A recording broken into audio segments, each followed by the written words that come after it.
नमस्कार दोस्तों, मैं हूं सुरेंद्र सिंह कछवा और आप देख रहे हैं आईपा यानी all India progressive politics association.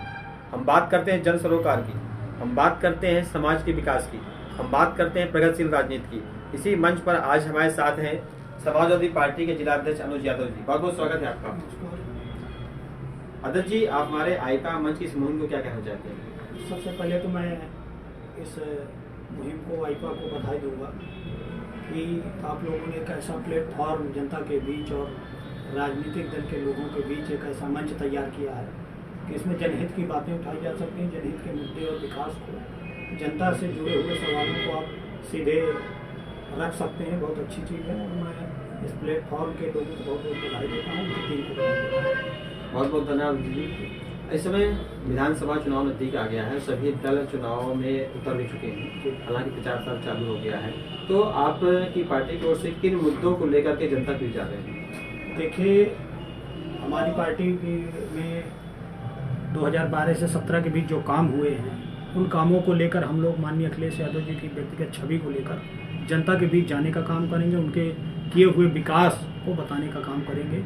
और आपके माध्यम से भी हम लोग को जानकारी, आप लोग देखते होंगे जिस तरह से माननीय राष्ट्रीय अध्यक्ष जी की रथ यात्रा चली है, जब से चालू हुई है, अपार जन समर्थन मिल रहा है। तो प्रदेश का रुझान माननीय अखिलेश यादव जी की तरफ पूरा चल रहा है। उनके द्वारा किए गए विकास को हम लोग बताने का काम करेंगे। उन्हीं के विकास को लेकर हम 22 के चुनाव में जनता के बीच जाने का काम करेंगे। आप समाजवादी पार्टी के अध्यक्ष हैं और कहते हैं कि मौजूदा सरकार और कोई भी विपक्ष एक आईना होता है, तो आप से जानना चाहते हैं कि आपके क्षेत्र में कितना विकास हुआ? देखिए, हमारे क्षेत्र में हमारी सरकार में ही विकास हुआ 12 से 17 के बीच। चाहे चित्रकूट का परिक्रमा का सौंदर्यीकरण रहा हो, चाहे रोपवे का काम रहा हो, लक्ष्मण पहाड़ी में रोपवे बनाने का काम किया, राजकीय स्तर का बस अड्डा देने का काम माननीय अखिलेश यादव जी ने दिया, युवाओं के खेलने के लिए स्टेडियम देने का काम किया। करबी शहर में जाम लगता था, उस जाम को ख़त्म करने का और ब्रिज देने का काम माननीय अखिलेश यादव जी ने किया। 2 तहसील देने का काम किया। और वर्तमान सरकार की बात कर लिया जाए तो चित्रकूट में जहां भगवान राम की तपोस्थली रही है, 11.5 वर्ष यहाँ भगवान राम व्यतीत किए हैं, तो उनके नाम से ना तो बीजेपी ने 1 रुपये खर्च करने का काम किया, ना कोई विकास का काम कराने का काम किया।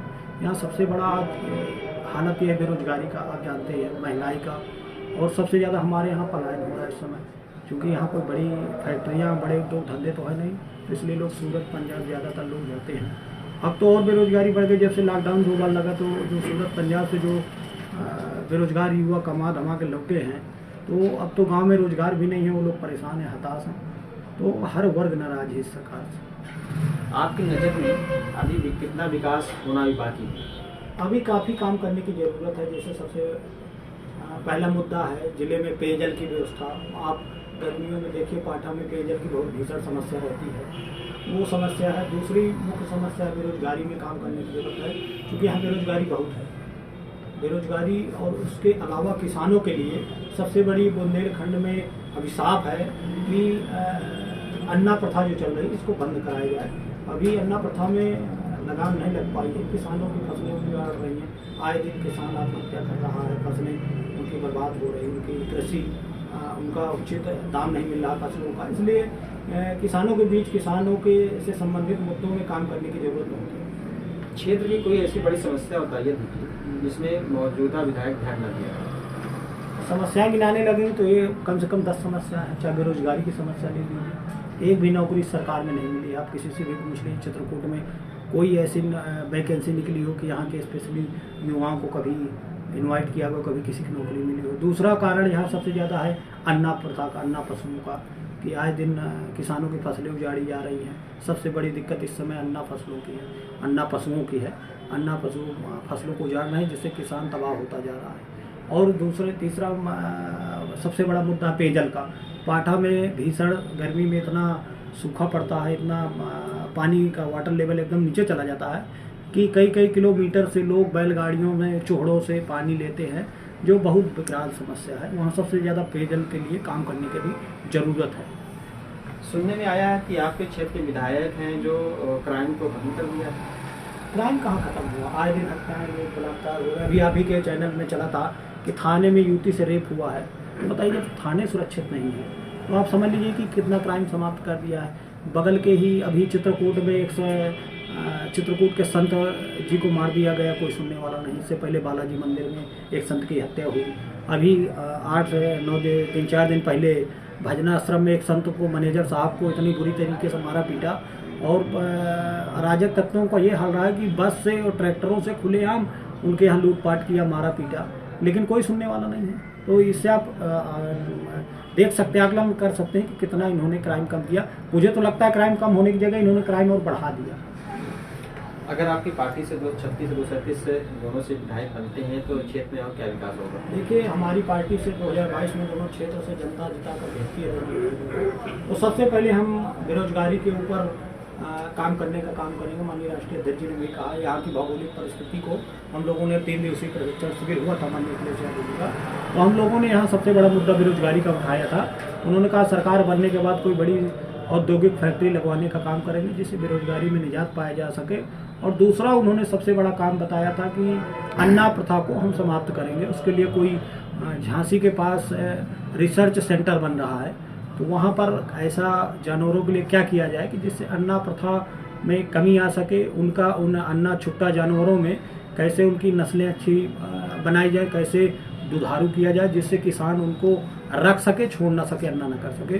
तो इन चीज़ों को माननीय अखिलेश यादव जी ने अन्ना प्रथा और बेरोजगारी और पानी की जो समस्याएं, जो नहरों की जरूरत है, इन तीनों मुद्दों पे सबसे पहले काम हो। बुंदेलखंड का चित्रकूट सबसे पिछड़ा जिला है और इस जिले में अगर यदि आपका दोनों विधायक बनते हैं या आपकी सरकार आती है तो विकास का मॉडल क्या होगा? विकास का मॉडल हम लोग का यही होगा कि अभी तो नीति आयोग की रिपोर्ट भी आई है कि बुंदेलखंड सबसे पहले तो उत्तर प्रदेश ही सबसे गरीब क्षेत्र है। सबसे प्रदेश जो अन्य सरकारों में कम रैंक हासिल किया था, इस सरकार में ज़्यादा योगी जी ने रैंक हासिल करवा दी गरीबी की। और बुंदेलखंड में सबसे गरीब जिला चित्रकूट ही है। तो हम लोग का मॉडल यही रहेगा कि विकास को कितना हम लोग आम आदमी तक पहुंचा सके, कितना जैसे गांवों को 2 लेन से 4 लेन से जोड़ा जा सके, तो कितना उनके बीच विकास की योजनाएं पहुंच सके, वो लोग रोजगार को से जुड़ सकें। ये माननीय अखिलेश यादव जी का विकास का मॉडल है। अध्यक्ष जी, वर्तमान राजनीति से आप कितना संतुष्ट हैं? वर्तमान राजनीति आप खुद जानते होंगे कितना यहाँ के जनता के बीच आप जाइए तो आज सरकार के प्रति लोगों का नकारात्मक रवैया है। आए दिन लोग हत्या, बलात्कार। आप यहीं किसी जिले के PWD मंत्री हैं, उनकी देख लीजिए, वो जिस सड़क में चलते हैं वहीं 1000 गड्ढे मिल जाएंगे।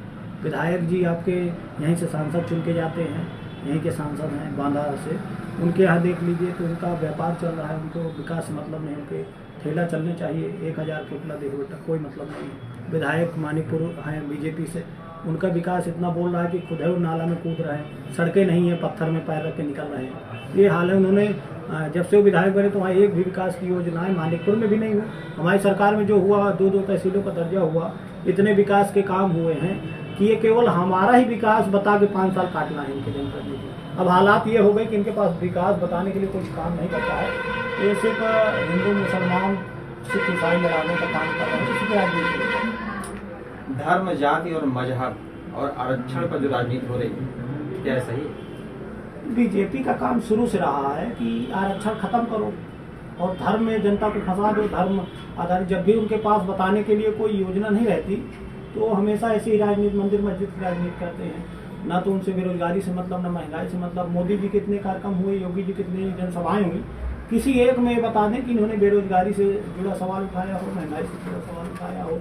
ये कभी काशी बताते हैं, कभी मथुरा बताते हैं। अपनी विकास की योजनाएं नहीं बताते कि जब कोरोना में लोग ऑक्सीजन से मर रहे थे, इनके स्वास्थ्य मंत्री बता रहे हैं कि ऑक्सीजन से कोई मरा ही नहीं।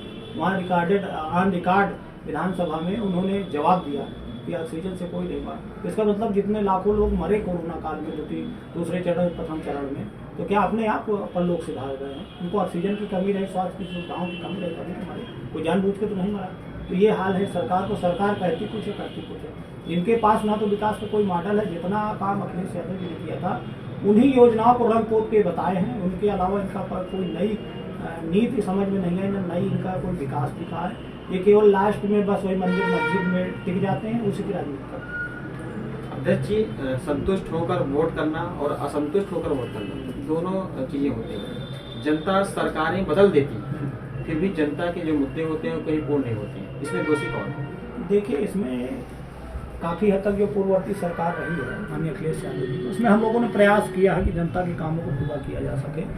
और ये बात सही है कि जनता की सारी मांगे तो उसके लिए पर्याप्त समय चाहिए, कोशिश भी की जाती है कि पूरी हो जाए। लेकिन एकाएक जनता की एक भी न सुनना, ये तो गलत चीज़ है ना, कि किसी की भी सरकार है कि आप जनता की एक भी नहीं सुनते। आज जनता हताश और निराश है, चाहे महिलाएं हों, चाहे छात्र हो, चाहे नौजवान हो, हर वर्ग भारतीय जनता पार्टी से नाराज है। इनकी हालत ये हो गई कि भीड़ जुटाने के लिए इनको डीएम, एसपी, दरोगा और थानेदारों को लगाना पड़ रहा है। सरकारी विद्यालयों का ये लोग प्रयोग कर रहे हैं रैलियों में, जनसभाओं में, तो ये नहीं होना चाहिए। आप अगर जनता, आप लोकप्रिय है तो जनता अपने आप आना चाहिए। आप लोग बुलावा भेजिए, जनता आएगी। लेकिन जब लोकप्रियता ही नहीं, लोग नाराज बैठे हैं, तो आपको मालूम है खूब अच्छे से, इसलिए आप लोग सरकारी तंत्र का गलत इस्तेमाल कर रहे हैं। शिक्षा और स्वास्थ्य पर लगातार राजनीति हो रही है, लेकिन शिक्षा और स्वास्थ्य उधर नहीं रही, क्या कारण? देखिए, शिक्षा और स्वास्थ्य के लिए माननीय अखिलेश यादव जी ने 2012 से 17 की सरकार के बीच काफ़ी कुछ प्रयास किया था। जैसे 102 नंबर, 108 नंबर एम्बुलेंस चलाने का काम किया। हमारी सरकार की सबसे अच्छी योजना है, जिसको बाद में देश के कई प्रदेशों ने नकल भी किया था उस योजना की, 102 और 108 एम्बुलेंस योजना। तो उन ऐसी योजनाओं को उन्होंने चलाकर दूरगामी सोच उनकी थी।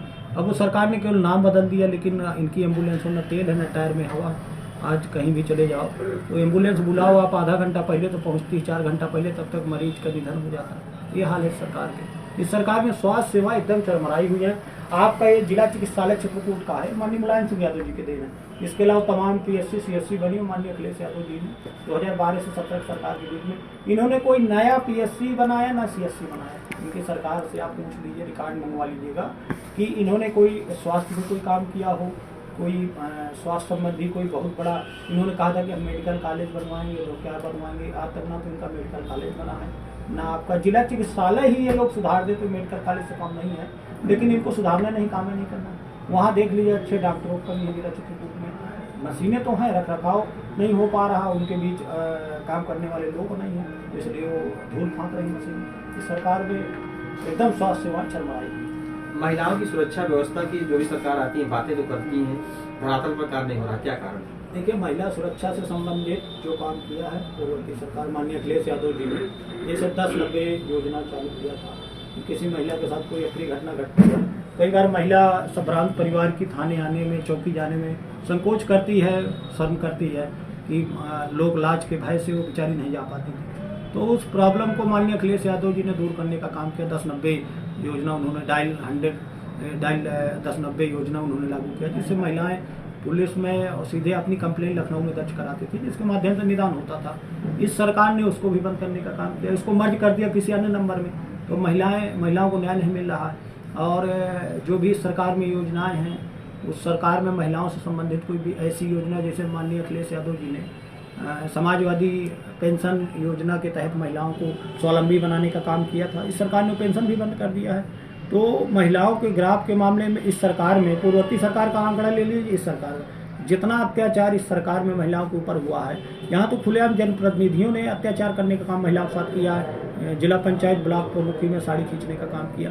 तो जब सरकार ही ये आदर्श प्रस्तुत कर रही है, तो अपराधी तो और खुलेआम छुट्टा घूम रहा है इस सरकार में, उनका कुछ कहने नहीं। बहुत बहुत धन्यवाद आपका। धन्यवाद आपको। ये हमारे साथ थे समाजवादी पार्टी के जिला अध्यक्ष अनुज यादव जी, जिन्होंने कहा कि समाजवादी पार्टी सरकार आती है तो चित्रकूट में ही नहीं, पूरे प्रदेश में युवाओं के लिए रोजगार मुहैया कराया जाएगा और उद्योग लगा करके शिक्षित हो या शिक्षित जो बेरोजगार घूम रहे हैं उनके लिए रोजगार मुहैया कराया जाएगा। आईपा मंच के लिए सुरेंद्र सिंह कछवाहा, चित्रकूट।